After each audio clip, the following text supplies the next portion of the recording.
கிறிஸ்தேசுவுக்குள் மிகவும் அன்பாக அழைக்கப்பெற்ற அன்புக்குரிய சகோதர சகோதரிகளே, உங்கள் யாவருக்கும் நம்முடைய ஆண்டவராக இயேசு கிறிஸ்து நாமத்தினாலே அன்பையும் வாழ்த்தலையும் தெரிவித்துக் கொள்கிறோம். நாம் தொடர்ந்து ஆண்டவராக இயேசு கிறிஸ்துவை பற்றிய உண்மைகளை தெரிந்து கொள்ள இந்த ஒரு வேத வகுப்பை நாம் பார்த்து கொண்டிருக்கிறோம். அதன் தொடர்ச்சியாக இன்றைய தினத்திலும் ஒரு பாடத்தை நாம் தியானிக்க இருக்கின்றோம். இந்த ஒரு கூடுகைக்கு ஆரம்பமாக நம்முடைய சகோதரர் வில்சன் அவர்கள் வந்து ஆரம்ப ஜெபத்தில் வழிநடத்துவார்.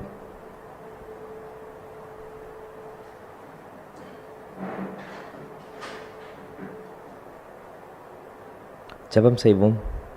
வானாதி வானங்களில் வீற்றிருந்து பூமியில் வாழ்ந்து கொண்டிருக்கிற எங்களை எந்நேரமும் கண்ணோக்கி பார்த்து ஆசீர்வதித்து பாதுகாத்து வழிநடத்தி வருகிற எங்கள் அன்பின் ஆண்டவரே, உமக்கொருவருக்கே சதாகாலம் துதிகன மகிமை ஆவியும் எடுக்கிறோம் ராஜா.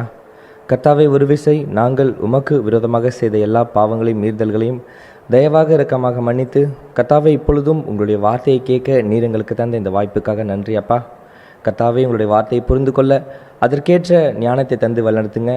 உங்களுடைய வார்த்தைகள் மூலியமாக நாங்கள் நடக்க வேண்டிய வழிகளை எங்களுக்கு போதித்து அந்த வழிகளில் நடக்க எங்களுக்கு உதவி செய்யுங்க.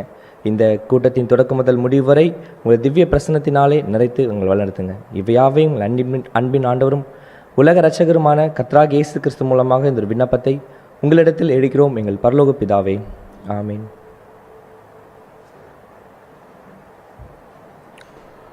இந்த வேளையிலும் சத்திய வேத பாடத்தில் வழிநடத்தும்படியாக அன்புக்குரிய சகோதரர் பிரதீப் லாரன்ஸ் அவர்களை அன்புடன் அழைக்கிறோம்.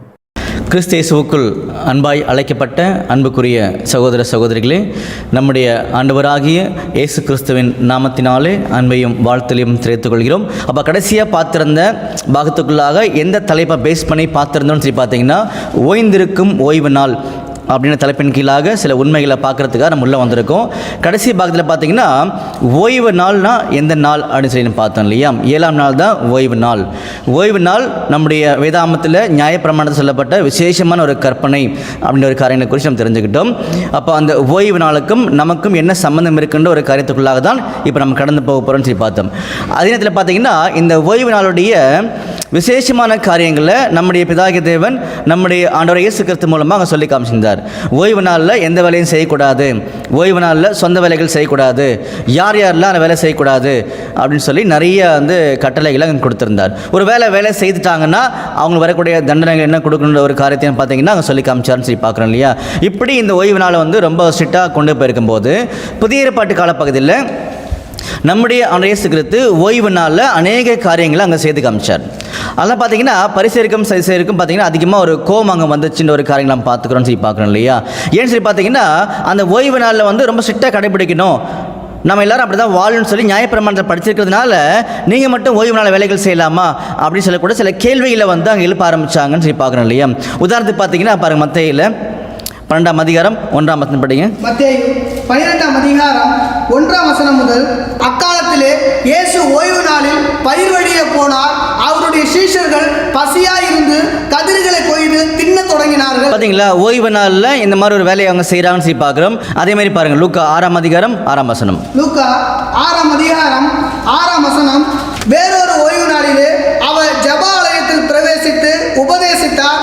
அங்கே சூம்பின வலது கையை உடைய ஒரு மனுஷன் இருந்தார். பார்த்தீங்களா? இந்த மாதிரி அநேக ஒரு காரியங்களை அற்புதங்களை பார்த்தீங்கன்னா சில வேலைகளை பார்த்தீங்கன்னா நம்முடைய இயேசு கிறிஸ்து ஓய்வு நாளிலே செய்திருப்பார்னு சொல்லி நம்ம கவனிச்சோம் இல்லையா? அப்போ இதனால தான் அன்னைக்கு இருந்த பரிசேரும் சைசேரும் முருகமான வரி கொண்டு கோபம் அடைஞ்சு ஓய்வு நாளில் நீங்கள் இதெல்லாம் செய்யலாமான்னு சொல்லி கேட்கும்போது நம்முடைய இயேசு கிறிஸ்து ஓய்வு நாளில் இருக்கக்கூடிய அந்த விதிவிலக்கு அந்த காரியங்களை குறித்து என்ன பண்ணாரோ அவங்க சொல்லி காமிச்சாருன்னு சொல்லி நம்ம பார்த்தோம் இல்லையா? படிக்கலாமா மறுபடியும்? பாருங்க, மத்தேயுல 12ஆம் அதிகாரம் 3ஆம் வசனம் படிங்க. மத்தேயு 12ஆம் அதிகாரம் 3ஆம் வசனம். அதற்கு அவர், தாவீதும் அவனோடு இருந்தவர்களும் பசியாய் இருந்தபோது செய்ததை நீங்கள் வாசிக்கவில்லையா? அவன் தேவனுடைய வீட்டில் பிரவேசித்து ஆசாரியர்கள் தவிர வேறு ஒருவரும் புசிக்கத்தகாத தேவ சமூகத்து அப்பங்களை தானும் தன்னோடு இருந்தவர்களும் புசித்தார்களே. பார்த்தீங்களா? அப்போ நியாயப்பிரமாணத்தில் சொல்லப்பட்ட விதிவிலக்கு ஓய்வு நாளை பொறுத்த வரையில் என்னன்னு சொல்லி கவனிச்சிங்கன்னா ஆசாரியர்கள் வேலை செய்யலான்ற ஒரு காரியத்தை கூட நம்ம டீட்டெயிலாக சில வசனத்தின் அடிப்படையில் நம்ம பார்த்துருந்தோம் இல்லையா? அதே நேரத்தில் நம்முடைய இயேசு கிறிஸ்து ஒரு பிரதான ஆசாரியர். அதுக்கு மேலே பார்த்தீங்கன்னா அவர் ஓய்வு நாளுக்கும் ஆண்டவராக இருக்கிறான்னு சொல்லக்கூடிய வசனமும் நமக்கு சொல்லப்பட்டு பார்க்குறோம் இல்லையா? படிங்க, 8ஆம் வசனம் படிங்க. மத்தேயு 12ஆம் அதிகாரம் 8ஆம் வசனம். மனுஷகுமாரன் ஓய்வு நாளுக்கும் ஆண்டவராய் இருக்கிறார் என்ற என்றார். மனுஷகுமாரன் ஓய்வு நாளுக்கும் ஆண்டவராக இருக்கிறான் ஒரு காரியத்தை கூட தெளிவுபடுத்திட்டார். அப்போ நம்முடைய இயேசு கிறிஸ்து நியாயப்பிரமாணம் சொல்லப்பட்ட அந்த பிரமாணம் சொல்லப்பட்ட காரியங்களை உறுதியாக கடைபிடிச்சிருக்காரு. அவர் அதை மீறல அப்படின்னு சொல்லக்கூடிய உண்மைகளை இப்போ நம்ம தெரிஞ்சுக்கிட்டோம். இந்த காரியங்கள் அன்னைக்கு இருந்த பரிசேருக்கும் சரிசேருக்கும் தெரியல. ஓய்வு நாள் நீங்கள் மீறுறீங்க அப்படின்னு சொன்னாங்க. ஆனால் நம்முடைய இயேசு கிறிஸ்து அவர் தான் ஓய்வு நாளுக்கும் ஆண்டவர். அவர் வந்து ஒரு பிரதான ஆசாரியர் இருக்கிறாரு. அதனால அவர் வேலை செய்தாலும் அது தவறு என்ற ஒரு காரியத்தை குறித்து தெளிவுபடுத்தி காமிச்சிட்டார். சரிங்களா? ஸோ இது வந்து நமக்கு தெளிவாக தெரிஞ்சிருச்சு. இப்போ நாம் என்ன கண்டுபிடிக்கணும்னு சொல்லி பார்த்தீங்கன்னா, கடைசியாக ஒரு வசனம் படித்து நம்ம முடிச்சிருந்தோம். எந்த வசனம் சொல்லி பார்க்கும்போது பாருங்கள், யாத்திராகமத்தில் 24ஆம் அதிகாரம் 12ஆம் வசனம். யாத்திராகமம் 24ஆம் அதிகாரம் 12ஆம் வசனம். அப்பொழுது கர்த்தர் மோசேயை நோக்கி, நீ மலையின் மேல் என்னிடத்துக்கு ஏறி வந்து அங்கே இரு, நான் உனக்கு கற்பனைகளையும் நீ அவர்களுக்கு உபதேசிப்பதற்கு நான் எழுதிய நியாய பிரமாணத்தையும் கற்பனைகளையும் கொடுப்பேன் என்றார். பார்த்தீங்களா? இந்த வசனத்தை படிக்கும்போது ரெண்டு முக்கியமான விஷயங்களை வந்து அவர் கொடுத்த மாதிரி நமக்கு தெரியுது. ஒன்று பார்த்தீங்கன்னா கற்பனைகள், இன்னொன்று பார்த்தீங்கன்னா நியாயப்பிரமாணம் அப்படின்னு சொல்லி சொல்லப்படுது. அப்போ கற்பனைகள் வேற, நியாயப்பிரமாணம் வேறன்ற மாதிரி நமக்கு புரியறதுக்கான வாய்ப்புகள் உள்ள இருக்குன்னு சொல்லி கவனிக்கிறோம் இல்லையா? அப்போ இப்போ நாம் என்ன பண்ணணும்னா, இந்த கற்பனைகளும் நியாயப்பிரமாணமும் ஒன்றா அல்லது வேற வேறையா அப்படின்னு சொல்லக்கூடிய ஒரு காரியத்தை குறித்து நம்ம தியானிக்கணும். ஏன்னா பாருங்க, உபாகமத்தில் படிக்கும்போது உபாகமம் 4ஆம் அதிகாரம் 13ஆம் வசனம். உபாகமம் 4ஆம் அதிகாரம் 13ஆம் வசனம். நீங்கள் கைக்கொள்ள வேண்டும் என்று அவர் உங்களுக்கு கட்டளையிட்ட 10 கற்பனைகளாகிய தம்முடைய உடன்படிக்கையை அவர் உங்களுக்கு அறிவித்து அவர்களை 2 கற்பனைகளில் எழுதினார். பார்த்தீங்களா? அப்போ இந்த காரியத்தை குறித்து தான் யாத்திராகமத்தில் 20ஆம் அதிகாரத்தில் முதல் பாகத்தில் டீட்டெயிலாக அங்கே சொல்லியிருப்பார். அப்போ அந்த 10 கற்பனைகளை விசேஷமாக நம்ம கடைபிடிக்கணும் அப்படின்னு சொல்லக்கூடிய எண்ணங்கள் கூட நம்மளுக்கு சில பேருக்கு வரும்னு சொல்லி பார்க்குறோம். இதே வசனத்தை தான் மறுபடியும் உறுதிப்படுத்தி காமிச்சிருக்காரு மோசே. படிக்கலாமா? உபாகமத்தில் 10ஆம் அதிகாரம் 4ஆம் வசனம். உபாகமம் 10ஆம் அதிகாரம் 4ஆம் வசனம். முன்னே சபை கூடி வந்த நாளில் கர்த்தர் மலையில் அக்கினி நடுவிலிருந்து உங்களுக்கு விளம்பின 10 கற்பனைகளையும் அவர் முன் எழுதியிருந்த பிரகாரம் அந்த பலகைகளை எழுதி அவர்களை என்னிடத்தில் தந்தார். பார்த்தீங்களா? அன்புக்குரிய சகோதரர்களே, இப்போ எந்த ஒரு காரியத்துக்குள்ள உள்ள வந்திருக்கோன்னு சொல்லி கவனித்தீங்கன்னா, யாத்திராகமத்தில் நம்ம படிக்கும்போது 24ஆம் அதிகாரம் 12ஆம் வசனத்தில் கற்பனைகள் நியாயப்பிரமாணம் அப்படின்னு சொல்லி இங்கே சொல்லி காமிச்சார். அப்போ கற்பனைகள் வேற, நியாயப்பிரமாணம் வேற அப்படின்னு சொல்லக்கூடிய எண்ணங்கள் நமக்கு மைண்டில் வரதுனால இது ரெண்டும் ஒன்றா அல்லது வேற வேறையான்னு சொல்லக்கூடிய உண்மையை இப்போ நம்ம தெரிஞ்சுக்கணும். அப்படி தெரிய முயற்சி பண்ணும்போது மோசே வந்து உபாகமத்தில் 4ஆம் அதிகாரம் 13ஆம் வசனத்திலையும் உபாகம் 10ஆம் அதிகாரம் 4ஆம் வசனத்திலையும் விசேஷமாக 10 கற்பனை குறித்து பேசிட்டார். இந்த 10 கற்பனைகளை பிதாகிய தேவன் மோசேயிடம் கொடுக்கும்போது யாத்திராகம் 20ஆம் அதிகாரத்தில் அதுக்குரிய டீட்டெயிலான காரியங்களை சொல்லி காமிச்சிருக்கார். 10 கற்பனைகளை சொல்லியிருக்கார். இதுதான் மோசே சொல்லி காமிச்சார். அதனால சில நேரத்தில் எப்படி புரியறதுக்கு வாய்ப்பு இருக்குன்னு சொல்லி கவனிச்சிங்கன்னா, 10 கற்பனைகள் தனியாக இருக்குது, நியாயப்பிரமாணம் தனியாக இருக்குது. அப்போது நம்ம எதை கடைபிடிக்க வேண்டிய அவசியம் இல்லைன்னு சொல்லி பார்த்தீங்கன்னா, இந்த இடத்துல 10 கற்பனைகளை வந்து கட்டாயமாக கடைபிடிக்கணும். நியாயப்பிரமாணத்தை நம்முடைய இயேசுக்கு நிறைவேற்றிட்டாரு, அதனால் அதை கடைபிடிக்க வேண்டிய அவசியம் இல்லை அப்படின்னு சொல்லக்கூடிய எண்ணங்கள் கூட மைண்டில் வரும். அப்போது இது ரெண்டும் வேற வேறையா அல்லது ஒன்றான்ற ஒரு முடிவுக்குள்ளே நம்ம தெளிவாக முதல்ல வந்துடணும். எது? இந்த 10 கற்பனைகளும் நியாயப்பிரமாணமும் ஒன்றாண்ட ஒரு காரியங்களுக்குள்ளே நம்ம தெளிவாக வந்து முதல்ல கண்டுபிடிக்கின்ற உண்மையை நம்ம பார்க்கலாம். சரிங்களா? அன்புக்குரிய சகோதரர்களே, இந்த 10 கற்பனைகளை குறித்து மோசே சொல்லும்போது அதுக்குள்ள தேவனுக்குரிய ஒரு காரியங்கள் முதல் பாகத்திலையும் மனுஷனுக்குரிய காரியங்கள் 2ஆம் பாகத்திலையும் சொல்லப்பட்டுச்சு. யாத்திராகமத்தில் 20ஆம் அதிகாரத்தில் படித்து பார்த்தீங்கன்னா உங்களுக்கு தெரியும். அப்போது நம்முடைய இயேசு கிறிஸ்து புதிய ஏற்பாட்டில் ஒரு சகோதரன் வந்து அவரை சோதிக்கும்படியாக ஒரு கேள்வியை கேட்டார். அந்த கேள்விக்கான பதிலை கண்டுபிடிக்கும் போது நமக்கு வந்து உறுதியான ஒரு பதில் வந்துடும் உள்ள. ஏன்னா அந்த பதிலை நம்முடைய இயேசு கிறிஸ்து தெளிவாக சொல்லிட்டார். அப்போ நாம் என்ன எதிர்பார்க்குறோம்னு சொல்லி பார்த்தீங்கன்னா, இந்த நியாயப்பிரமாணத்துக்குள்ளே தான் 10 கற்பனை இருக்குதா அல்லது நியாயப்பிரமாணத்துக்கு வெளியில் 10 கற்பனை இருக்குதான்ற ஒரு கேள்வி உள்ள மைண்டில் வரும்போது இப்போ பதிலை தெளிவுபடுத்த வர பாருங்க. படிக்கலாமா? மத்தேயு 22ஆம் அதிகாரம் 35ஆம் வசனம் படிங்க. மத்தேயு 22ஆம் அதிகாரம் 35ஆம் வசனம் முதல். அவர்களில் நியாயசாஸ்திரி ஒருவன் அவரை சோதிக்கும்படி, போதகரே, நியாயப்பிரமாணத்திலே எந்த கற்பனை பிரதானமானது என்று கேட்டார். பார்த்தீங்களா? நியாயப்பிரமாணத்தில் எந்த கற்பனை பிரதானமான ஒரு கற்பனை அப்படின்னு சொல்லி கேட்டார். Which is the greatest commandment in law அப்படின்னு கேட்டார். அப்போ நியாயப்பிரமாணத்துக்குள்ளே தான் கற்பனைகள் இருக்கின்ற உண்மையை அன்னைக்கு இருக்கக்கூடிய அந்த மனுஷன் தெளிவாக வச்சிருக்க நியாயசாஸ்திரி. நல்லா புரிஞ்சுக்கோங்க. இன்னைக்கு இருக்கக்கூடிய அவனுடைய பிள்ளைகளுக்கு தான் தெளிவாக தெரியல, ஆனால் அன்னைக்கு இருந்த நியாயசாஸ்திரிக்கு தெளிவாக தெரியும். என்ன தெரிஞ்சிச்சுன்னு சொல்லி கேட்டிங்கன்னா அந்த வசனங்களை மறுபடியும் படிக்கலாமா? 36ஆம் வசனம். போதகரே, நியாயப்பிரமாணத்திலே எந்த கற்பனை பார்த்தீங்களா, நியாயசாஸ்திரிக்கு நல்லா தெரிஞ்சிருக்கு நியாய பிரமாணத்தில் எந்த கற்பனை. அப்போ இந்த கற்பனை எதுக்குள்ள இருக்குது? நியாய பிரமாணத்துக்குள்ள இருக்குது அப்படின்ற எண்ணங்கள் அவர் வெளிப்படுத்தும் போது நம்முடைய இயேசு கிறிஸ்துவும் அதுக்கேற்ற பதில தெளிவாக சொல்லி காமிச்சார். படிக்கலாமா? 37ஆம் வசனம். இயேசு அவனை நோக்கி, உன் தேவனாகிய கர்த்தரிடத்தில் உன் முழு இருதயத்தோடும் உன் முழு ஆத்துமாவோடும் உன் முழு மனதோடும் அன்பு கூறுவாயாக. இது முதலாம் பிரதான கற்பனை. இதற்கு ஒப்பாய் இருக்கிற இரண்டாம் கற்பனை என்னவென்றால், உன்னிடத்தில் நீ அன்பு கூறுவது போல பிறரிடத்திலும் அன்பு கூறுவாயாக என்பது. இவ்விரண்டு கற்பனைகளிலும் நியாய பிரமாணம் முழுமையும் தீர்க்க தரிசனங்களும் அடங்கி இருக்கிறது என்றார். பார்த்தீங்களா, இவ் ரெண்டு கற்பனைகளில் எது அடங்கியிருக்கா? நியாய பிரமாணம் அடங்கியிருக்குது அப்படின்னு சொல்லி காமிச்சிட்டார். புரிஞ்சுங்களா? இந்த ரெண்டு கற்பனைகளில் நியாய பிரமாணம் முழுவதுமே அடங்கியிருக்குன்னு சொல்லி காமிச்சிட்டார். அப்போ அன்புக்குரிய சகோதரர்களே, நியாய பிரமாணம் வேற, கற்பனை வேற இல்லை, ரெண்டுமே ஒன்று தாண்ட உண்மைகளை நம்முடைய இயேசு கிறிஸ்து இங்கே சுட்டி காமிச்சிட்டார்னு சொல்லி நம்ம பார்க்குறோம் இல்லையா? இப்போ நாம் என்ன பண்ண போகிறோம்? அடுத்த பாயிண்டில் இது ரெண்டுமே தெளிவுபடுத்திட்டார். கற்பனை, நியாய பிரமாணம் ரெண்டுமே ஒன்று தாண்ட ஒரு பாயிண்ட்டை இங்கே தெளிவுபடுத்தி காமிச்சிட்டார். அதனால தான் நியாயசாஸ்திரி கேட்ட கேள்வி நல்லா புரிஞ்சுக்கணும், நம்முடைய ஆண்டவர் இயேசு கிறிஸ்து கொடுத்த பதிலை நல்லா புரிஞ்சுக்கணும்னு சொல்லி பார்த்தோம் இல்லையா? இப்போ நம்ம புரிஞ்சுக்கிட்டோன்னு சொல்லக்கூடிய ஒரு நம்பிக்கைக்குள்ளாக நம்ம கடந்து போகிறோம். அப்படி போகும்போது இப்போ நம்ம என்ன செய்யணும்? இந்த நியாயப்பிரமாணத்தில் சொல்லப்பட்ட ஓய்வு நாளை கடைபிடிக்கிறோமா வேண்டாமான்னு சொல்லி கவனிக்கும் போது நம்முடைய இயேசு கிறிஸ்து நியாயப்பிரமாணத்தை என்ன பண்ணிட்டார்? அவர் நிறைவேற்றிட்டேன்னு சொல்லி காமிச்சார். அப்போது நியாயப்பிரமாணத்துக்குரிய சில அடிப்படையான முகாந்திரங்களை அன்னைக்கு இருந்த யூதர்கள் வெளியில் கொண்டு வந்து ஜனங்கள் மத்தியில் புகுத்துனாங்க, உள்ள திணிக்க ஆரம்பித்தாங்க. அதனால தான் அப்போஸ்தலனாகிய பவுல் முதற்கொண்டு எல்லாருமே தெளிவான பதில்களை அங்கே கொடுக்க ஆரம்பித்தாங்க. நியாயப்பிரமாணம் இப்போ எப்படி இருக்குது அப்படின்னு சொல்லி அவங்க சொல்ல ஆரம்பிக்கிறாங்க. சில வசனங்கள் படிக்கலாமா?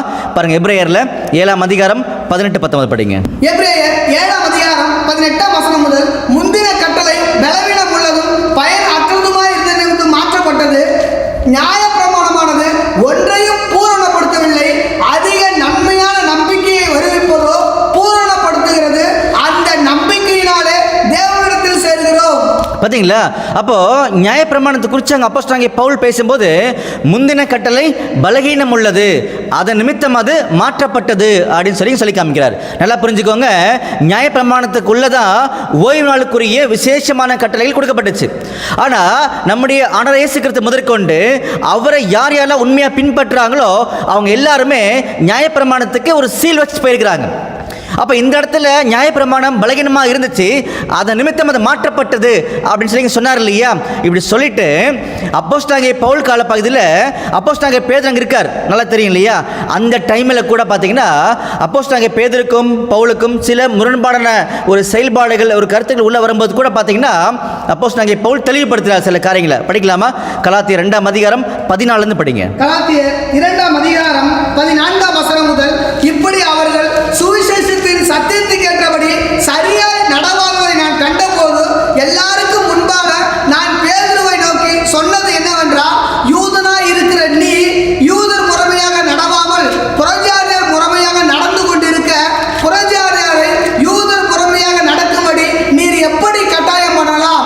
புறஜாதியாரில் பிறந்த பாவிகளாய் இராமல் சுபாவத்தின்படி யூதராய் இருக்கிற நாமும் இயேசு கிறிஸ்துவை பற்றும் விசுவாசத்தினாலே அன்றி நியாயப்பிரமாணத்தின் கிரியைகளினாலே மனுஷன் நீதிமானாக்கப்படுவதில்லை என்று அறிந்து. பார்த்தீங்களா? எந்த ஒரு வார்த்தையை ரொம்ப அழுத்தம் திருத்தமாக அப்போஸ்தலனாகிய பவுல் சொல்றான்னு சொல்லி கவனிச்சிங்கன்னா நம்முடைய ஆண்டவர் இயேசு கிறிஸ்துவோட முதலாம் வருகையிலே இந்த வார்த்தையை தெளிவாக பேசிட்டார். அன்னைக்கு இருக்கக்கூடிய யூதர்கள் மத்தியில் அதுவும் விசேஷ விதமாக நம்முடைய ஆண்டவர் இயேசு கிறிஸ்து கூட இருந்த பேதுருக்கிட்ட அவர் சொல்றார், நம்ம எல்லாருமே நியாயப்பிரமாணத்துடைய கிரியினால் நீதிமான் ஆகல, நம்முடைய ஆண்டவர் இயேசு கிறிஸ்துவை பற்றக்கூடிய விசுவாசத்தின் மூலமாக தான் நீதிமான் ஆகிறமே தவிர நியாயப்பிரமாணத்தின் மூலமாக அல்லன்னு சொல்லி தெளிவுபடுத்தி காமிக்கிறார். தொடர்ந்து படிங்க. நியாயப்பிரமாணத்தின் கிரியைகளினாலே மனுஷன் நீதிமானாக்கப்படுவதில்லை என்று அறிந்து நியாயப்பிரமாணத்தின் கிரியைகளினால் அல்ல, கிறிஸ்துவை பற்றும் விசுவாசத்தினாலே நீதிமான்கள் ஆக்கப்படும்படிக்கு கிறிஸ்து இயேசுவின் மேல் விசுவாசிகளானோ. பார்த்தீங்களா? அப்போ நியாயப்பிரமாணத்தின் மூலமாக அல்ல, நம்முடைய ஆண்டவர் இயேசு கிறிஸ்துவின் மூலமாக தான் அப்படின்னு சொல்லி அங்கே தெளிவாக சொல்லி காமிச்சார். உண்மைகளை நாம் புரிந்து கொள்கிறோம் சொல்லி பார்க்குறோம் இல்லையா? அன்புக்குரிய சகோதரர்களே, நீங்கள் எல்லாம் புரிஞ்சுக்கோங்க, நியாயப்பிரமாணத்தில் இருக்கக்கூடிய அநேக கட்டளைகள் இருக்குது, நிறைய பிரமாணங்கள் இருக்குது எல்லாமே. ஆனால் இதன் மூலமாக தான் எனக்கு நீதி கிடைக்கும், இதன் மூலமாக தான் நன்மைகள் கிடைக்கும். அப்போ அதில் சொல்லப்பட்ட பிரதானமான கட்டளையாக ஓய்வு நாளை நான் ஃபாலோ பண்ணுவேன், ஃபாலோ பண்ணி தான் ஆகணும் அப்படின்னு சொன்னீங்கன்னா நம்முடைய ஆண்டவர் இயேசு கிறிஸ்து நமக்காக மரித்தது வீணாக போயிடும் அப்படின்னு சொல்லக்கூடிய ஒரு வார்த்தைகளை உறுதியாக அப்போஸ்தலனாகிய பவுல் பேசிட்டார். படிக்கலாமா? கலாத்தியர் 2ஆம் அதிகாரம் 26ஆம் வசனம் படிங்க. கலாத்தியர் 2ஆம் அதிகாரம் 21ஆம் வசனம், நான் தேவனுடைய கிருபையை விருதா வாக்குறுவதில்லை, நீதியானது நியாயப்பிரமாணத்திலே வருமானால் கிறிஸ்து மரித்தது வீணாய் இருக்குமே. பார்த்தீங்களா? நீதியானது நியாயப்பிரமாணத்தினாலே வருமானால் கிறிஸ்து மரித்தது வீணாக இருக்குமே அப்படின்னு சொல்லி காமிச்சார். காரணம் என்னன்னா, அப்போஸ்தலனாகிய பவுல் இருக்கும்போதே அவரே ஏமாத்த பார்த்தாங்க. நியாயப்பிரமாணத்தை சொல்லி சில பேர் பக்க வழியாக உள்ள வர ஆரம்பிச்சாங்க. பாருங்க, கலாத்தியர் 2ஆம் அதிகாரம் 4ஆம் வசனம். கலாத்தியர் 2ஆம் அதிகாரம் 4ஆம் வசனம், கிறிஸ்து இயேசுவுக்குள் நமக்கு உண்டான சுயாதீனத்தை உளவு பார்த்து நம்மை நியாயப்பிரமாணத்திற்கு அடிமைகளாக்கும் பொருட்டாக பக்க வழியாய் நுழைந்த கள்ள சகோதர நிமித்தம் அப்படி ஆயிற்று. பார்த்தீங்களா? அப்போ நியாயப்பிரமாணத்துக்கு அன்னைக்கே சில பேர் என்ன பண்ணாங்கன்னா, அதுக்கு நீங்கள் கட்டுப்படணும், அதுக்கு அடிமையாக இருக்கணும் அப்படின்னு சொல்லக்கூடிய ஒரு காரியங்களும் உள்ள கொண்டு வந்தாங்க. அதனால தான் அப்போஸ்தலனாகிய பவுல் தெளிவாக சொன்னார், நீதியானது நியாயப்பிரமாணத்தினாலே வருமானால் கிறிஸ்து மரித்தது வீணாக இருக்கும் அப்படின்னு சொல்லி காமிச்சார். அப்போது நியாயப்பிரமாணத்தினுடைய கிரியினால் எந்த மனுஷன் நீதிமானாக்கப்படுகிறது இல்லை அப்படின்னு சொல்லி முடிச்சிட்டார். அப்படின்னா நியாயப்பிரமாணம் சொல்லப்பட்ட அந்த ஓய்வு நாளும் நம்ம ஃபாலோ பண்ண வேண்டிய அவசியம் இல்லைன்ற உண்மையை தான் இங்கே சொல்லி காமிக்கிறார். தவிர இப்போ நாம் நியாயப்பிரமாணம் சொல்லப்பட்ட அந்த ஓய்வு நாளுக்குரிய நிழலான ஒரு காரியங்களை கடைபிடிக்க வேண்டிய அவசியம் கிடையாதுன்ற உண்மைகளை நாம் புரிந்து கொண்டோம் சொல்லி பார்க்குறோம் இல்லையா? அப்போ இன்னும் சில வசனங்கள் சொல்லியிருக்காரு, அதையும் சேர்த்து படிக்கலாமா? படிக்கலாம் பாருங்க. கலாத்தியரில் 5ஆம் அதிகாரம் 4ஆம் வசனம். கலாத்தியர் 5ஆம் அதிகாரம் 4ஆம் வசனம், நியாயப்பிரமாணத்தினால் நீதிமான்களாக விரும்புகிற நீங்கள் யாவரும் கிறிஸ்துவை விட்டு பிரிந்து கிருபை நின்று விடுவீர்கள். பார்த்தீங்களா? அப்போ நியாயப்பிரமாணத்தின் மூலமாக சொல்லப்பட்ட அந்த கற்பனைகளை நம்ம கடைபிடிக்கும் போது நம்முடைய ஆண்டவர் இயேசு கிறிஸ்துவை விட்டு நம்ம பிரிஞ்சிருவோம் அப்படின்னு உண்மைகளையும் அப்போஸ்தலனாகிய பவுல் இங்கே சொல்லி காமிக்கிறான்ற விஷயத்தை மறந்துடக்கூடாதுன்னு சொல்லி காமிக்கிறார். சரிங்களா? அப்போது நியாயப்பிரமாணத்தின் மூலமாக சொல்லப்பட்ட இன்னும் அந்த அநேக கற்பனை கடைபிடிக்கும் போது நம்முடைய நிலைமை என்னன்றதையும் அப்போஸ்தலனாகிய பவுல் அன்னைக்கே யூதர்கள் மத்தியில் சொல்லி காமிச்சிருக்கார். படிக்கலாமா? கலாத்தியர் 3ஆம் அதிகாரம் 10ஆம் வசனம் படிங்க. கலாத்தியர் 3ஆம் அதிகாரம் 10ஆம் வசனம், நியாயப்பிரமாணத்தின் கிரியைக்காரராகிய யாவரும் சாபத்துக்கு உட்பட்டு இருக்கிறார்கள். பார்த்தீங்களா?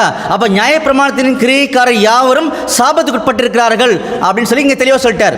அப்போ நியாயப்பிரமாணத்தின் அடிப்படையில் சொல்லப்பட்ட அந்த நிலையான காரியங்களை இன்னைக்கும் ஓய்வு நாள் கடைப்பிடிப்பேன்னு சொன்னோம் அப்படின்னா நாமளும் சபிக்கப்பட்டவர்கள் அப்படின்ற உண்மையை அப்போஸ்தலனாகிய பவுல் தெளிவாக சொல்லிட்டான்னு சொல்லி படிக்கிறோம் இல்லையா? தொடர்ந்து படிங்க. கலாத்தியர் 3ஆம் அதிகாரம் 10ஆம் வசனம், நியாயப்பிரமாணத்தின் கிரியைக்காரராகிய யாவரும் சாபத்துக்கு உட்பட்டு இருக்கிறார்கள். நியாயப்பிரமாண புஸ்தகத்தில் எழுதப்பட்டவர்கள் எல்லாம் செய்யத்தக்கதாக அவைகளை நிலைத்திராதவன் எவனோ அவன் சபிக்கப்பட்டவன் என்று எழுதியிருக்கிறது. நியாயப்பிரமாணத்தினாலே ஒருவனும் தேவனிடத்தில் நீதிமான ஆகவில்லை என்பது வெளியரங்கமாய் இருக்கிறது. பார்த்தீங்களா? நியாயப்பிரமாணத்தினாலே ஒருவனும் நீதிமான் ஆகிறதில்லை என்பது வெளியரங்கமாக இருக்கிறது அப்படின்னு சொல்லி கூட பவுல் அநேக இடங்களில் தெளிவுபடுத்துகிற மாதிரி இங்கேயும் தெளிவுபடுத்தி காமிச்சுக்கான்ற விஷயத்தை நம்ம பார்க்குறோம். சரிங்களா? அடுத்த வசனம் படிங்க. ஏனெனில் விசுவாசத்தினாலே நீதிமான் பிழைப்பான் என்று எழுதியிருக்கிறது. நியாயப்பிரமாணமோ விசுவாசத்திற்கு உரியதல்ல, அவைகளை செய்கிற மனுஷனே அவைகளால் பிழைப்பான். பார்த்தீங்களா? அப்போ நியாயப்பிரமாணம் விசுவாசத்துக்குரியது அல்லன்ற ஒரு காரியத்தையும் இங்கே சொல்லி காமிச்சார் சொல்லி பார்க்குறோம் இல்லையா? மறுபடியும் பழைய ஏற்பாட்டு காலத்தில் இந்த ஓய்வு நாளுக்குரிய கட்டளைகள் யார் தீர்க்கமாக கடைபிடிக்கணும்னு சொல்லி பார்த்தீங்கன்னா இஸ்ரேல் ஜனங்கள் தான் கடைபிடிக்கணும். நம்ம ஏற்கனவே பார்த்தோம்ல, பாருங்க, யாத்ராகமத்தில் 31ஆம் அதிகாரம் 16ஆம் வசனம். யாத்ராகமம் 31ஆம் அதிகாரம் 16ஆம் வசனம், ஆகையால் இஸ்ரவேல் புத்திரர் தங்கள் தலைமுறை தோறும் ஓய்வு நாளை நித்திய உடன்படிக்கையாக ஆசரிக்கும்படி அதை கைக்கொள்ள கடவர்கள். பார்த்தீங்களா? அதனால தான் அப்போஸ்தலனாகிய பவுல் கூட நியாயப்பிரமாணம் சொல்லக்கூடிய எல்லா கற்பனைகளும் நியாயப்பிரமாணத்துக்கு உட்பட்டவர்கள் தான் தவிர வேற யாருக்கும் கிடையாதுன்ற ஒரு உண்மையை கூட சொல்லி காமிச்சார். பாருங்க, ரோமர் 3ஆம் அதிகாரம் 19ஆம் வசனம். ரோமர் 3ஆம் அதிகாரம் 19ஆம் வசனம், மேலும் வாய்கள் யாவும் அடைக்கப்படும்படிக்கும் உலகத்தார் யாவரும் தேவனுடைய ஆக்கினை தீர்ப்புக்கு ஏதுவானவர்கள் ஆகும்படிக்கும் நியாயப்பிரமாணம் சொல்லுகிறது எல்லாம் நியாயப்பிரமாணத்துக்கு உட்பட்டு இருக்கிறவர்களுக்கே சொல்லுகிறது என்று அறிந்திருக்கிறோம். பார்த்தீங்களா? நியாயப்பிரமாணம் சொல்லக்கூடிய எல்லா காரியங்களும் நியாயப்பிரமாணத்துக்கு உட்பட்டவர்களுக்கே தவிர அது வேற யாருக்குமே இல்லைன்ற ஒரு காரியத்தை கூட இங்கே தெளிவுபடுத்தி காமிச்சார். அப்படின்னா நீங்கள் ஒரு கேள்வி கேட்கலாம், அப்போ நியாயப்பிரமாணம் தேவனுடைய வாக்கு தத்தத்துக்கு விரோதமா அதை கடைபிடிக்கக்கூடாதுன்னு சொல்லி கேட்டிங்கன்னா பவுல் தெளிவாக சொல்லிட்டார். நியாயப்பிரமாணம் சொல்கிறது எல்லாமே அது உட்பட்டவனுக்கான தவிர புரஜாதிகள் கிடையாண்ட ஒரு காரியம் சொல்லி காமிச்சார். நியாயப்பிரமாணம் பலகீனம் உள்ளது, அது மாற்றப்பட்டது. நியாயப்பிரமாணத்தின் கிரையினால் எந்த மனுஷனும் நீதிமானாகிறது இல்லை. இப்படி எல்லாம் சொன்னவர் நியாயப்பிரமாணத்தின் மூலமாக ஜீவனுக்குரிய காரியங்கள் இல்லைன்றதையும் சொல்லி காமிச்சிருக்காரு. படிக்கலாமா? கலாத்தியர் 3ஆம் அதிகாரம் 21ஆம் வசனம் படிங்க. கலாத்தியர் 3ஆம் அதிகாரம் 21ஆம் வசனம் முதல், அப்படியானால் நியாயப்பிரமாணம் தேவனுடைய வாக்குத்தத்தங்களுக்கு விரோதமா? அல்லவே, உயிரை கொடுக்கத்தக்க நியாயப்பிரமாணம் அருளப்பட்டு இருந்ததனா நீதியானது நியாயப்பிரமாணத்தால் உண்டாயிருக்குமே. அப்படி இராதபடியால் இயேசு கிறிஸ்துவை பற்றும் விசுவாசத்தினாலே பலிக்கிற வாக்குத்தத்தம் விசுவாசம் உள்ளவர்களுக்கு அளிக்கப்படும்படி வேதம் எல்லாரையும் ஏகமாய் பாவத்தின் கீழ் அழைத்து போட்டது. ஆதலால் விசுவாசம் வருகிறதுக்கு முன்னே வெளிப்பட போகிற விசுவாசத்துக்கு ஏதுவாக நாம் அடைக்கப்பட்டவர்களாய் நியாயப்பிரமாணத்தின் கீழ் காவல் படப்பட்டிருந்தோம். இவ்விதமாக நாம் விசுவாசத்தினாலே நீதிமான்கள் ஆக்கப்படுவதற்கு நியாயப்பிரமாணம் நம்மை கிறிஸ்துவினிடத்தில் வழிநடத்துகிற உபாத்தியாய் இருந்தது. பார்த்தீங்களா? இவ்வளோ தூரம் டீட்டெயிலாக பேசின அப்போஸ்தலனாகிய பவுல் கடைசியில் முடிக்கும் போது எப்படி முடிச்சான்னு சொல்லி பார்த்தீங்கன்னா, நாம விசுவாசத்தினால நீதிமான் ஆகிறதுக்காக நியாயப்பிரமாணம் நம்மை கிறிஸ்துவினிடத்தில் வழிநடத்தக்கூடிய ஒரு உபாத்தி அப்படி சொல்லி காமிச்சார். அப்போ நியாயப்பிரமாணத்தை ஜீவன் கிடையாது. அப்போ நியாயப்பிரமாணத்தினால என்ன பிரயோஜனம் சொல்லி கேட்டிங்கன்னா, நியாயப்பிரமாணத்துக்குள்ளாக நம்முடைய ஆண்டவராக இயேசு கிறிஸ்துவை பற்றின அநேக உண்மைகள் இருக்குது. அந்த உண்மைகளை தெரிந்து கொள்வதற்கு தான் நியாயப்பிரமாணத்தை தவிர அதில் சொல்லப்பட்ட நிழலான ஒரு காரியங்களில் நாம கடைபிடிக்கணும்னு சொல்லி நியாயப்பிரமாணம் எங்கேயுமே சொல்லலன்ற ஒரு காரியங்களை குறித்து தெளிவாக பேச அப்போஸ்தலனாகிய பவுல் பாருங்க. அதனால தான் எபிரேயர்ல 10ஆம் அதிகாரம் 1ஆம் வசனம் படிங்க. எபிரேயர் 10ஆம் அதிகாரம் 1ஆம் வசனம், இப்படி இருக்க நியாயப்பிரமாணமானது வரப்போகிற நன்மைகளின் பொருளாய் இராமல் அவைகளின் நிழலாய் மாத்திரம் இருக்கிறபடியா. பாத்தீங்களா? அப்போ நியாயப்பிரமாணம் பார்த்தீங்கன்னா வரக்கூடிய நன்மைகளின் பொருள் கிடையாது, நிழல் மட்டும்தான். அப்போ நிழலில் சொல்லப்பட்ட காரியங்களை நாம் தெளிவாக புரிந்து கொள்ளும் போது மட்டுமே அந்த நிழலுக்குள்ள இருக்கக்கூடிய பொருளை கண்டுபிடிக்க முடியும். அதனால தான் நம்மளை இன்னைக்கு புரஜாதிகளாக நம்ம இந்த நிழலான ஒரு காரியங்களை தெளிவாக பார்க்கணும். ஆனால் நிழலை கடைபிடிக்கக்கூடாது, அதில் சொல்லப்பட்ட பொருளை கடைபிடிக்க வேண்டும் சொல்லி காமிச்சார். டைரக்டாக தெளிவாக உறுதியான வசனம் படிச்சிடலாமா? பாருங்க, கொலைசியர்ல 2ஆம் அதிகாரம் 16ஆம் வசனம். கொலைசியர் 2ஆம் அதிகாரம் 16ஆம் வசனம் முதல், ஆகையா போஜனத்தையும் பானத்தையும் குறித்தாவது பண்டிகை நாளையும் மாத பிறப்பையும் ஓய்வு நாட்களையும் குறித்தாவது ஒருவனும் உங்களை குற்றப்படுத்தாது இருப்பானாக. அவைகள் வருங்காரியங்களுக்கு நிழலாய் இருக்கிறது, அவைகளின் பொருள் கிறிஸ்துவை பற்றினது. பார்த்தீங்களா? அப்போ ஒரு லிஸ்ட் கொடுத்தாரு. பார்த்தீங்களா? கொலைசியர் 2ஆம் அதிகாரம் 16ஆம் வசனத்தில் அந்த லிஸ்ட்டை படிக்கும்போது நமக்கு தேவையான ஓய்வு நாளும் அதுக்குள்ளே இருக்குது. அப்போ இந்த காரியங்கள் எல்லாமே ஒரு நிழலான ஒரு காரியங்கள். இந்த நிழலுக்குள்ள ஒரு பொருள் இருக்குது. அந்த பொருள் நம்முடைய ஆண்டவராக இயேசு கிறிஸ்துவை பற்றினதுன்னு சொல்லி காமிச்சார். அப்போ இயேசு கிறிஸ்துவை பற்றின என்ன உண்மை ஓய்வு நாள் மறைந்திருக்குது, அதை தான் கண்டுபிடிச்சு நம்ம ஃபாலோ பண்ணுமே தவிர நிழலான ஒரு காரியங்களில் 7ஆம் நாள் தான் ஓய்வு நாள், அன்னைக்கு ஓய்ந்திருந்து நம்முடைய தேவனுக்காக ஆராதனை செய்வேன்னு சொல்லுவது வேதத்துக்கு ஒரு முரணான ஒரு காரியம். அப்போ இப்படி நம்ம ஃபாலோ பண்ணிட்டு இருந்தோம் அப்படின்னா நம்ம கிறிஸ்துவை விட்டு பிரிந்து கிருபையிலிருந்து விழுந்துட்டோம்னு அர்த்தம். நாம் சபிக்கப்பட்டவர்கள். அன்புக்குரிய சகோதரர்களே, நியாயப்பிரமாணம் சொல்லப்பட்ட ஓய்வு நாளுக்குரிய காரியங்கள் மற்ற அநேக காரியங்கள் ஒரு நிழலான ஒரு காரியங்கள். அது யூதர்களுக்கு தான் தவிர புரஜாதிகள் கிடையாது. அப்போ புரஜாதிகளும் சரி, இன்னைக்கு கூட யூதர்களும் சரி, நம்ம எல்லாருமே கிறிஸ்து இயேசுக்குள்ள ஒன்றா இருக்கிறோம். அப்போ ஒன்றா இருக்கக்கூடிய நமக்கு எல்லாருக்குமே என்ன கடைபிடிக்கணும்னு சொல்லி பார்த்தீங்கன்னா, நிழலை கிடையாது, நிழலில் மறைந்திருக்கக்கூடிய பொருளை கடைபிடிக்கணும். அப்போ இந்த ஓய்வு நாளில் மறைஞ்சிருக்கக்கூடிய பொருள் என்ன நம்ம கண்டுபிடிக்கணும். அதனால தான் நம்முடைய ஆண்டவர் இயேசு கிறிஸ்து விசேஷ விதமாக ஓய்வு நாளிலேயே அநேக அற்புதங்களை செய்து காமிச்சார். உதாரணத்துக்கு பாருங்க, யோவான் 9ஆம் அதிகாரம் 1ஆம் வசனம் படிங்க. யோவான் 9ஆம் அதிகாரம் 1ஆம் வசனம், அவர் அப்புறம் போகையில் பிறவி குருடனாகிய ஒரு மனுஷனை கண்டார். அப்பொழுது அவருடைய சீஷர்கள் அவரை நோக்கி, ரபி, இவன் குருடனாய் பிறந்தது யார் செய்த பாவம்? இவன் செய்த பாவமோ இவனை பெற்றவர்கள் செய்த பாவமோ என்று கேட்டார்கள். இயேசு பிரதியுத்தரமாக, அது இவன் செய்த பாவமும் அல்ல, இவனை பெற்றவர்கள் செய்த பாவமும் அல்ல, தேவனுடைய கிரியைகள் இவனிடத்தில் வெளிப்படும் பொருட்டு இப்படி பிறந்தான். பகற்காலம் இருக்க மட்டும் நான் என்னை அனுப்பினுடைய கிரியைகளை செய்ய வேண்டும். ஒருவனும் கிரியை செய்யக்கூடாத ராக்காலம் வருகிறது. நான் உலகத்தில் இருக்கையில் உலகத்துக்கு ஒளியா இருக்கிறேன் என்றார். இவைகளை சொல்லி அவர் தரையிலே துப்பி உமிழ்நீரினால் சேறுண்டாக்கி அந்த சேற்றை குருனுடைய கண்களில் பூசி, நீ போய் சீலவாம் குளத்திலே கழுவு என்றார். பாத்தீங்களா? இப்படி ஒரு ஒரு அருமையான ஒரு அற்புதத்தை பார்த்தீங்கன்னா இந்த ஓய்வு நாள் செய்து காமிச்சார். நல்லா புரிஞ்சுக்குங்க, இது என்ன அற்புதம், இதுக்குள்ளே என்ன விசேஷமான காரியங்கள் மறைஞ்சிருக்குது, இது எல்லாத்தையும் நம்ம கண்டுபிடிக்க போகிறோம் நம்முடைய அடையசுக்கிற கிருபையின் அடிப்படையில். அப்போ இப்படிப்பட்ட ஒரு அற்புதத்தை பார்த்தீங்கன்னா நம்முடைய அடையசுக்கு செய்து காமிச்சார். என்ன பண்ணாருன்னா, அவர் வாயிலேருந்து உமிழ்நீர் வந்துச்சு, கீழே துப்புனாரு, அதனால சேறு உண்டாக்குனாரு. அது என்ன பண்ணாருன்னா அந்த குருனுடைய கண்ணில் தடவிட்டு நீ போய் சீலாவன் குளத்தில் கழுவுன்னு சொன்னார். அவருக்கு பார்வை கிடைச்சிருச்சு. அந்த நாள் ஓய்வு நாளாக இருந்துச்சுன்றதை சொல்லி காமிக்கிறாரு. பாருங்க 14ஆம் வசனம் படிங்க. 9ஆம் அதிகாரம் 14ஆம் வசனம், இயேசு சேறு உண்டாக்கி அவன் கண்களை திறந்த நாள் ஓய்வு நாளா இருந்தது. ஓய்வு நாளா இருந்தது. அப்ப இந்த ஓய்வு நாள்ல இவ்வளவு விசேஷமான காரியத்தை ஏன் செய்தாரு, அப்ப அதோட பொருள் என்ன, அதை நம்ம கண்டுபிடிக்கணும் இப்போ. சரிங்களா? அதே மாதிரி பாருங்க லூக்கால 14ஆம் அதிகாரம் 1ஆம் வசனம் படிங்க. லூக்கா 14ஆம் அதிகாரம் 1ஆம் வசனம், ஒரு ஓய்வு நாளிலே பரிசேயரின் தலைவனாகிய ஒருவருடைய வீட்டிலே அவர் போஜனம் பண்ணும்படி போயிருந்தார். அப்பொழுது நீர்க்கோவை வியாதியுள்ள ஒரு மனுஷன் அவருக்கு முன்பாக இருந்தான். பாத்தீங்களா? இந்த ஓய்வு நாளில் கூட நீர்க்கோவை வியாதி உள்ள ஒரு மனுஷனை சொஸ்தப்படுத்திட்டாரு அப்படின்னு சொல்லி பார்க்குறோம் இல்லையா? ஏன் இதை ஓய்வு நாளே பண்ணாரு?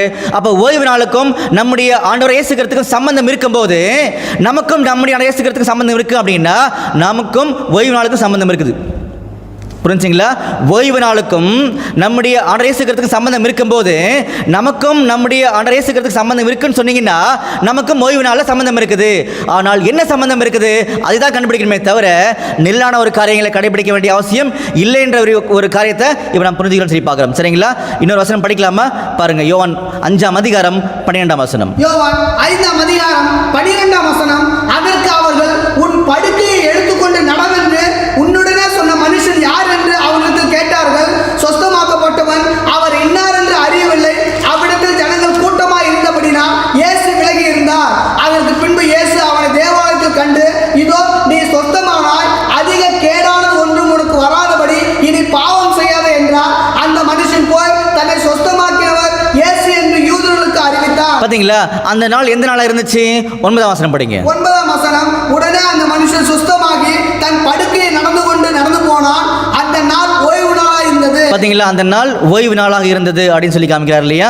இன்னொரு வசனம் கூட படிச்சிடலாமா? பாருங்க மத்தேயுல 12ஆம் அதிகாரம் 9ஆம் வசனம் படிங்க. மத்தேயு 12ஆம் அதிகாரம் 9ஆம் வசனம் முதல், அவர் அவ்விடம் விட்டு போய் அவர்களுடைய ஜெபாலயத்தில் பிரவேசித்தார். அங்கே சூம்பின கையை உடைய மனுஷன் ஒருவன் இருந்தான்.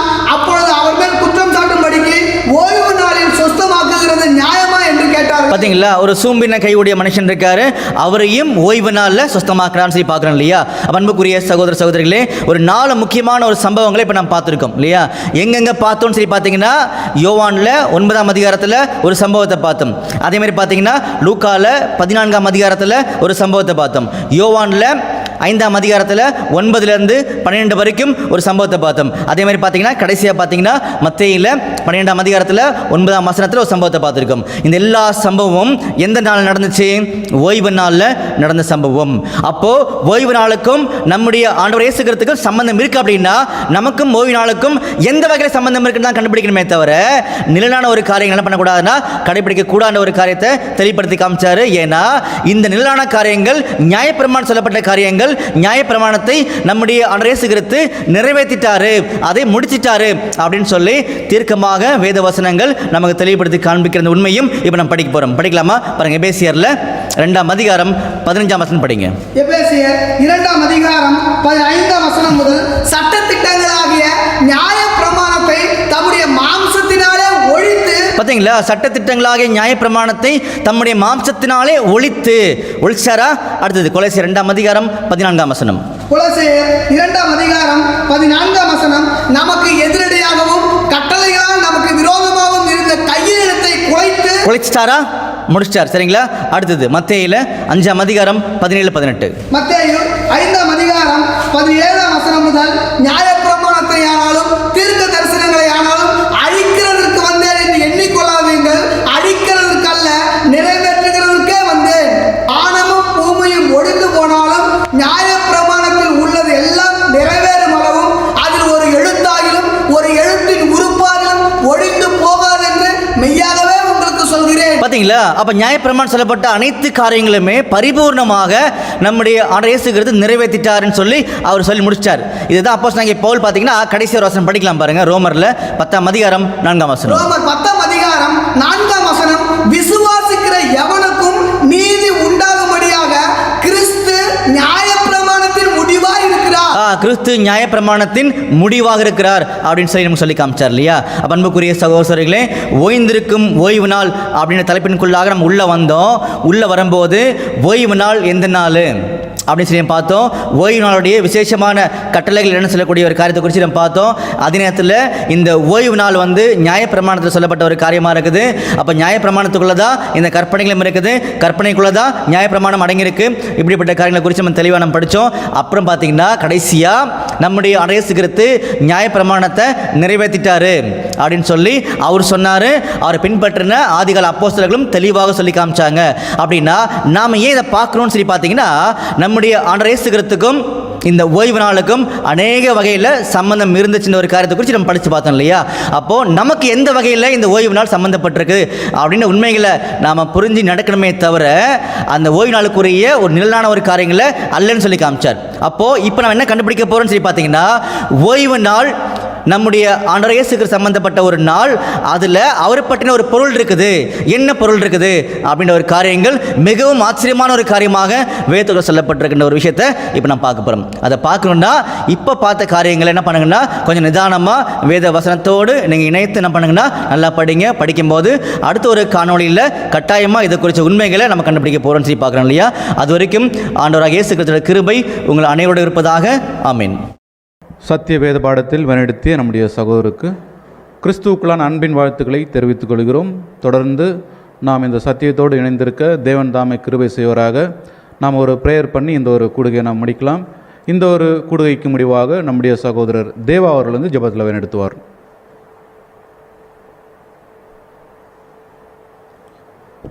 ஜெபம் செய்வோம். எங்களை அதிகமாக நேசித்து எங்களை வழிநடத்தி வருகிற எங்கள் அன்பின் பரலோக பிதாவே, உம்மொருவருக்கே சதா காலமும் துதிக்கான மகிமை எடுக்கிறோம். தேவரீர் எங்களுடைய வாழ்நாட்களே தகப்பனே கிருபையாய் எங்களுக்கு இந்த ஒரு நாளை காண செய்து தேவரீர் உம்முடைய சத்தங்களை கேட்க முடியாத ஒரு வாய்ப்பை கொடுத்த கிருபைக்காக நன்றி. தேவரீர் இந்த ஒரு நேரத்திலும் தகப்பனே உலகத்தில் இருக்கக்கூடிய அநேகருக்கு மறைக்கப்பட்ட சத்தியங்களை தேவரீர் இப்பொழுதும் எங்களுக்கு வெளிப்படுத்துகிற உம்முடைய மற்றலா கிருபைக்காக நன்றி தகப்பனே.